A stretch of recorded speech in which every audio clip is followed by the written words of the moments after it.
අද රටේ ජනතාව ඉල්ලා සිටින්නේ මැතිවරණ නෙමෙයි. අද බඩු මිල වැඩි වෙලා, කුඹුරු කරන්න වතුර ටික නැති වෙලා, ජීවත් වෙන්න වැටුප් මදි වෙලා, අද ජනතාව ජීවත් වෙන්න සටනක අද නියැලලා ඉන්නවා. ඒ අයගේ අයිතිවාසිකම් ඉල්ලනකොට අද ආණ්ඩුව වුන්ට දෙන්නේ ඡන්ද. ලබන අවුරුද්ද කියන තියෙන ඡන්දය මේ අවුරුද්දට ගේනවා. තවත් රුපියල් කෝටි 150ක වියදමක් මේ සඳහා යනවා.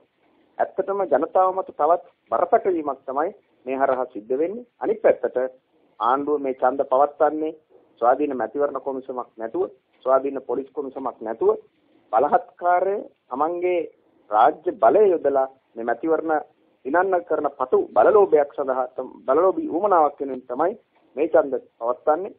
මේ මැතිවරණ රටේ ජනතාවට සාධාරණ නිදහස් මැතිවරණ බවට පත් වෙන්නේ නැහැ. ආණ්ඩුවේ පටු බලවමනාව සඳහා පැවැත්වෙන මැතිවරණ වෙනවා. මේ තවත් මේ රටේ ජනතාවට බරක් පැටවීමක් වෙනවා.